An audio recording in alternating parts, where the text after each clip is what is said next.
going to VidCon now. I've never been to VidCon, and I'm actually have a pass there. It gets access to a lot of different kind of more industry-led type of sessions. I'm also looking forward to the session with Caspar Lee and Joe Sugg. I think they're going to share some really cool, interesting ideas. Anyway, we're rushing, so I'll see you there.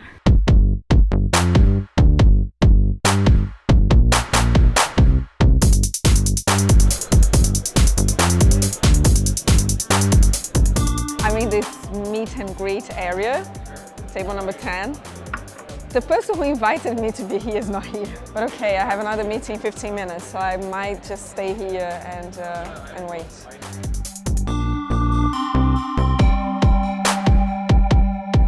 I had a really good first meeting with a very large company. We got connected because they want to expand the kind of content they're creating to help the people who use their platform about building businesses. It could be pretty fun.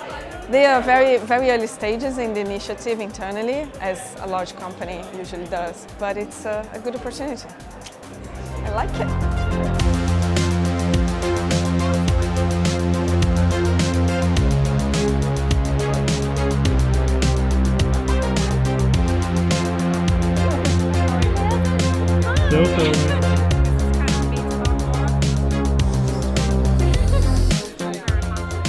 I met with a lady now who's the CEO of a company called Bossa. She started this company 2 years ago. Basically, she's creating a whole platform for new creators to go and publish their videos there. Kind of a competitor to YouTube, but the way that you use the platform I really enjoyed, because you kind of zoom in and zoom out and then suddenly you start navigating through all the videos. They're very early stage, of course, but I think it's an opportunity for a lot of new creators who are trying to build audiences when something like that comes to market.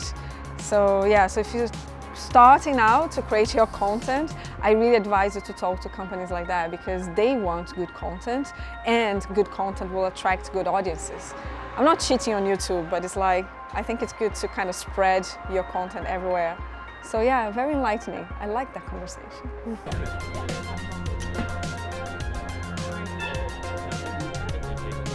Are you a real human? I wouldn't say that the best way to grow an audience is just by going on TV. I think the best way is just to collaborate with loads of different creators and maybe if that's TV as well. But the way I always did it back in the day, and what I've always advised people is there's like the 3 C's. So the first one is consistency. So like uploading on a regular basis, even if to start with it's not necessarily going the way you want it, just keep that consistency up, keep uploading. There'll be times where you think, oh, it's not getting the views that I want. Second one is collaboration. So find people like yourself who are interested in the same sort of stuff, collaborate them as much as possible. And the third one is creativity. Try and do something that, especially nowadays on YouTube or Instagram and stuff, I feel like it's such a big thing now that a lot of people are doing similar stuff. So it's trying to figure out if you're going to do something similar to other people in a similar category like beauty or gaming or something like that, try and think how you can make your content stand out amongst everyone else's and what makes yours different to other people's. You connected to me on LinkedIn. Oh yeah! Yeah, so I just wanted to follow up with you. So I am a serial entrepreneur, have been making games and technology for the last 8 years, and I just started a YouTube channel like 4 months ago.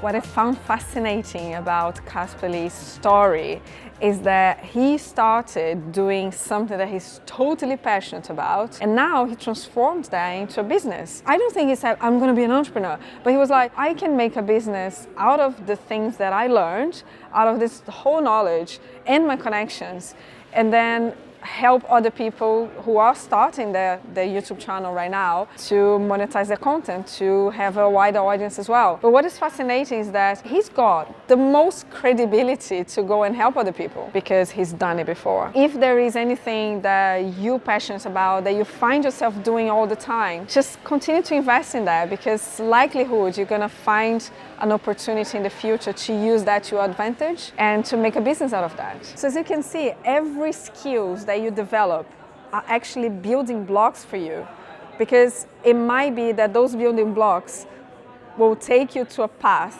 that in the right situation you'll be able to build a castle. So pay attention to that.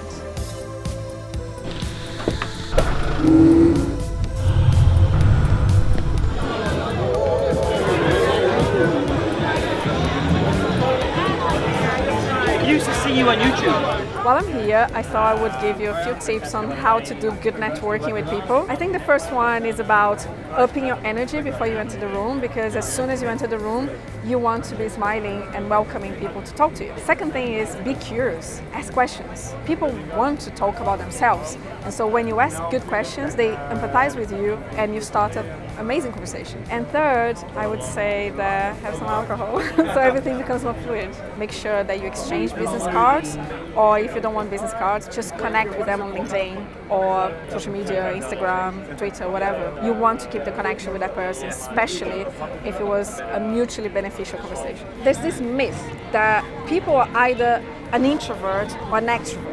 Reality is that we are human beings and we're somewhere in the scale between the two, right?